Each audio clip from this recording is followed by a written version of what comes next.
killing freak. Terrorizes. Wait till they get a load of me. Every punk in this town is scared stiff. Hey, who is this guy? What are they seeing up there? Oh, my God. Wouldn't hit a guy with glasses on, would you? I don't know who you think you are. What are you? I'm Batman.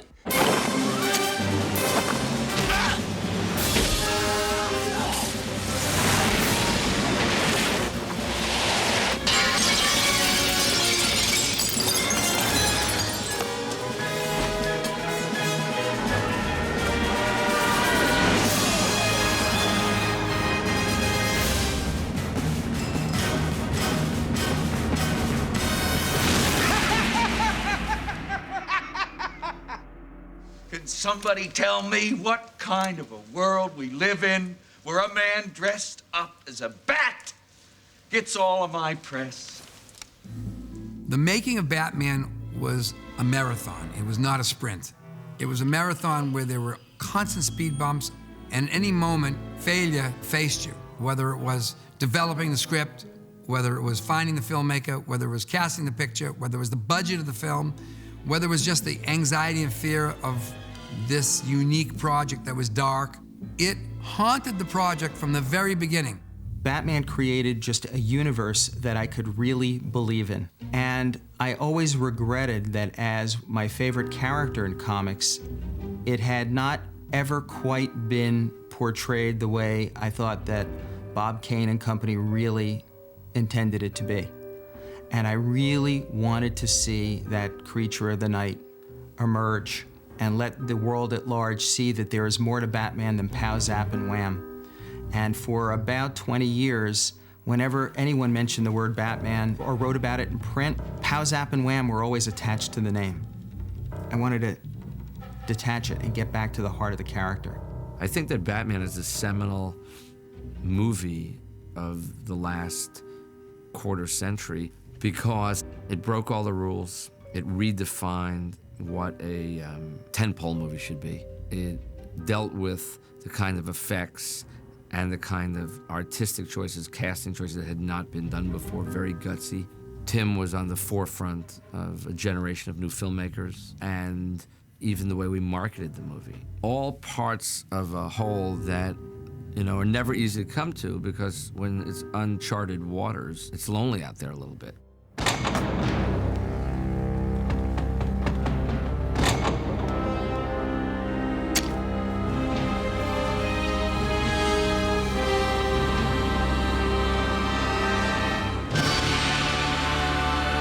In the early 1970s at Indiana, they had an experimental curriculum department at the College of Arts and Sciences.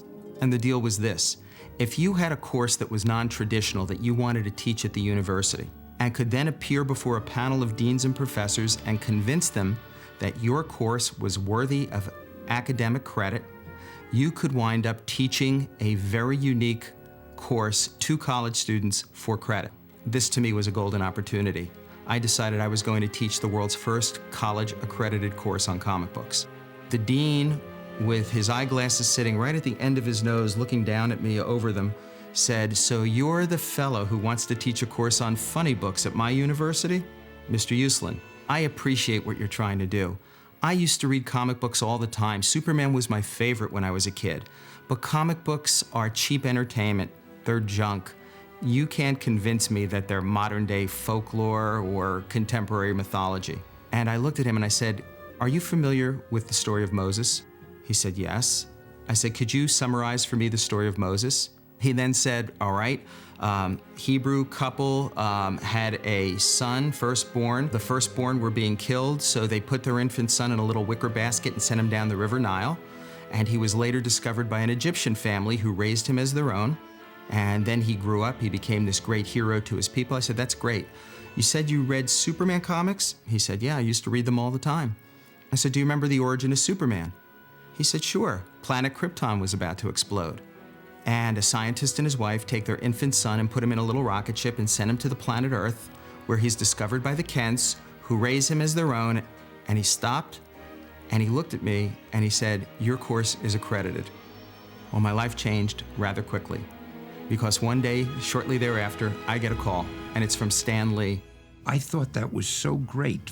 At last, somebody was recognizing comics as a valid form of communication and entertainment. There are few colleges now that don't have popular culture courses, and so many of them concentrate a great deal on comic books, movies, television, the usual. But comic books are now lumped in with the others, so I think that's terrific. I got a call from Saul Harrison, who was the vice president of DC Comics in New York, and he said, "Everywhere we look, we're reading about your comic book course, and this is a great thing for the whole industry. We would like you to work with us. We'd like to fly you into New York and talk to you about ways we might be able to work together."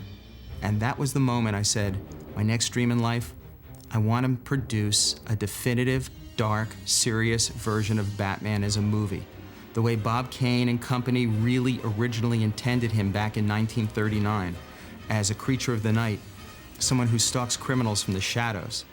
That's what I wanted to do, and that's what I set my sights on right at that moment.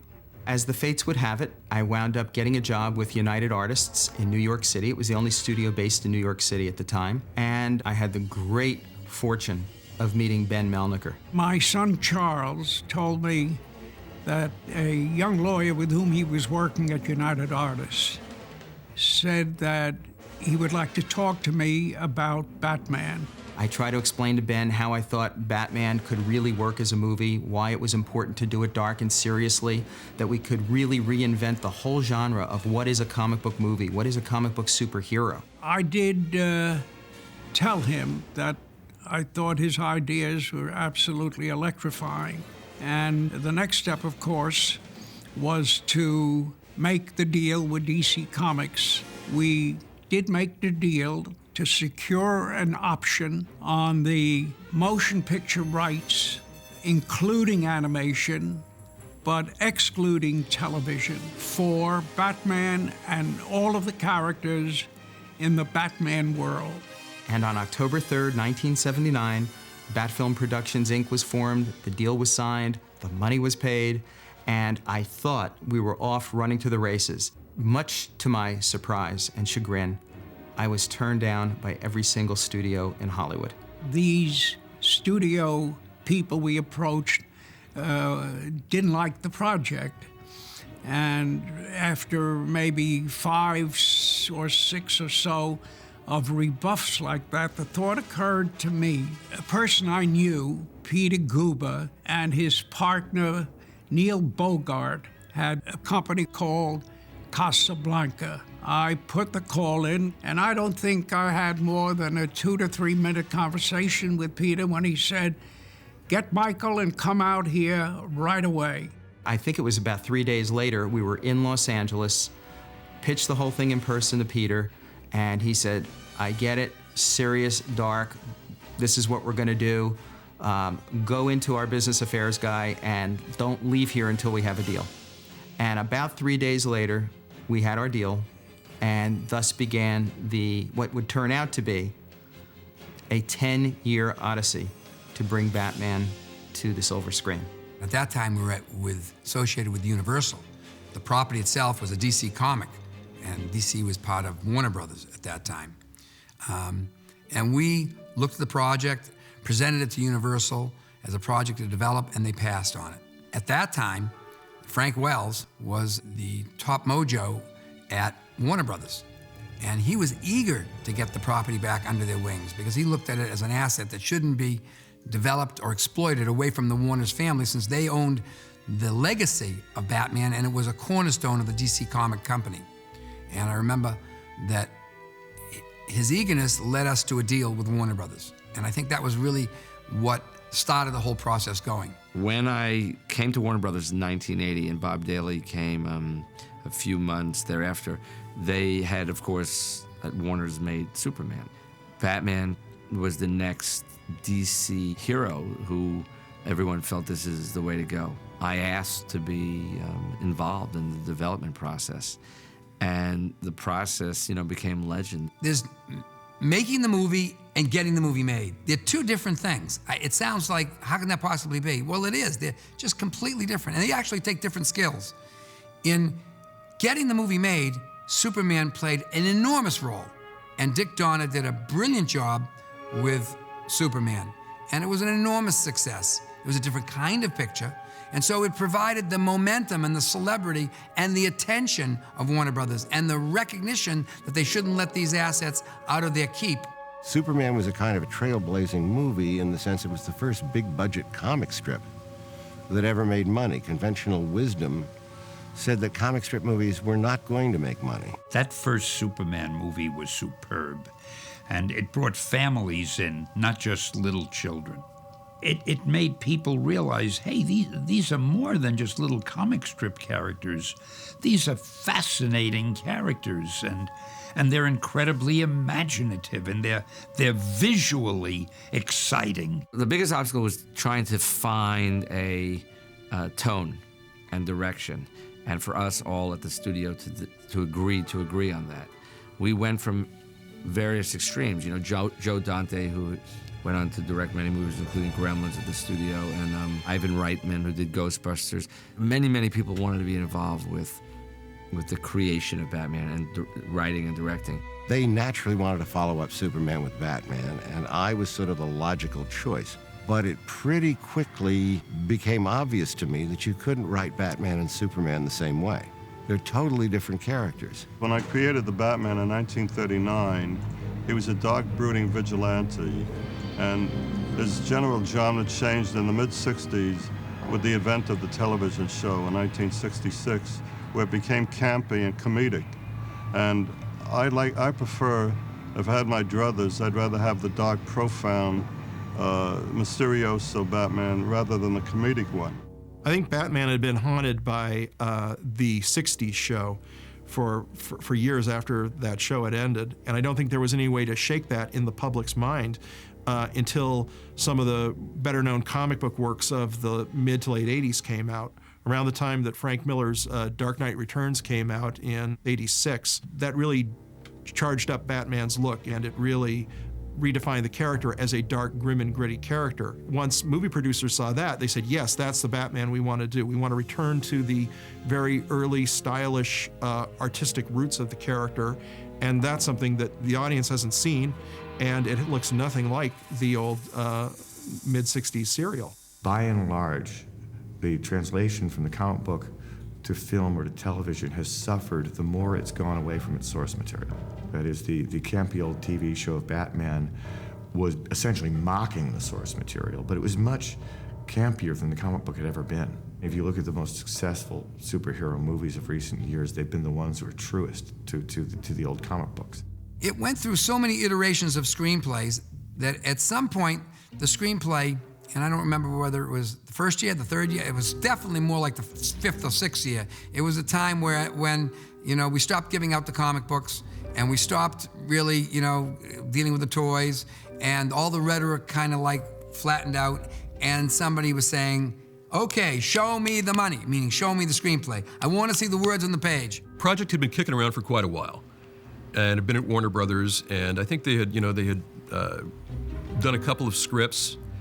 They had talked about, all kinds of different approaches. They were going to do an Art Deco period Batman. They were going to do a comedy Batman.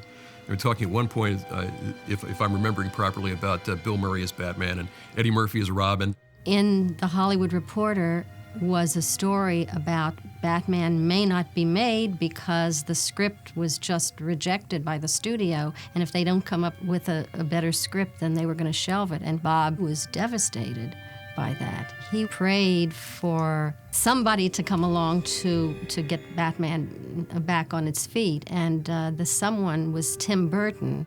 Well, I'd been working at Disney, did a couple of short films, Vincent and Frankenweenie, and they're just kind of languishing there at Disney with not really much to do, and this person, Bonnie Leaf, worked at Warner Brothers, saw my short films and was very supportive of me, and actually, it kind of helped get me my first movie, which was Pee-wee's Big Adventure. She showed short films to Paul Rubens and the producers of that, and so it was great. It was actually one of the simplest, easiest jobs. I actually had more trouble getting a job in a restaurant than I did getting that job, which was I was very grateful for, because that sort of got me started and started at Warner Brothers. I had wound up having an overall deal, a writing deal, at Warner's, and my mentor there was an executive named Bonnie Lee. And eventually one day, I met Tim in her office. We got along pretty well. And a couple of weeks later, I was talking to Bonnie, and she said, Tim asked if you'd come over to his office. And I said, sure, I'd be happy to. So I went over to Tim's office, and we sat around and shot the shit for a while. And at the end of the meeting, he says, well, would you be interested in taking a look at this Batman thing? And I said, finally, yes.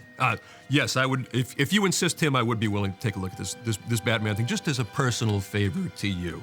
I got to working on the script and got to working on the thing with Sam before Beetlejuice was released. I mean, because I actually, didn't quite get the green light until Beetlejuice was released. I think they were sort of waiting to see. I mean, they believed in me, but I think there was that final piece of the puzzle, like, well, did his last movie is it going to make some money, And so once the first weekend, once Beetlejuice opened, it looked like it was going to be a relatively, be okay.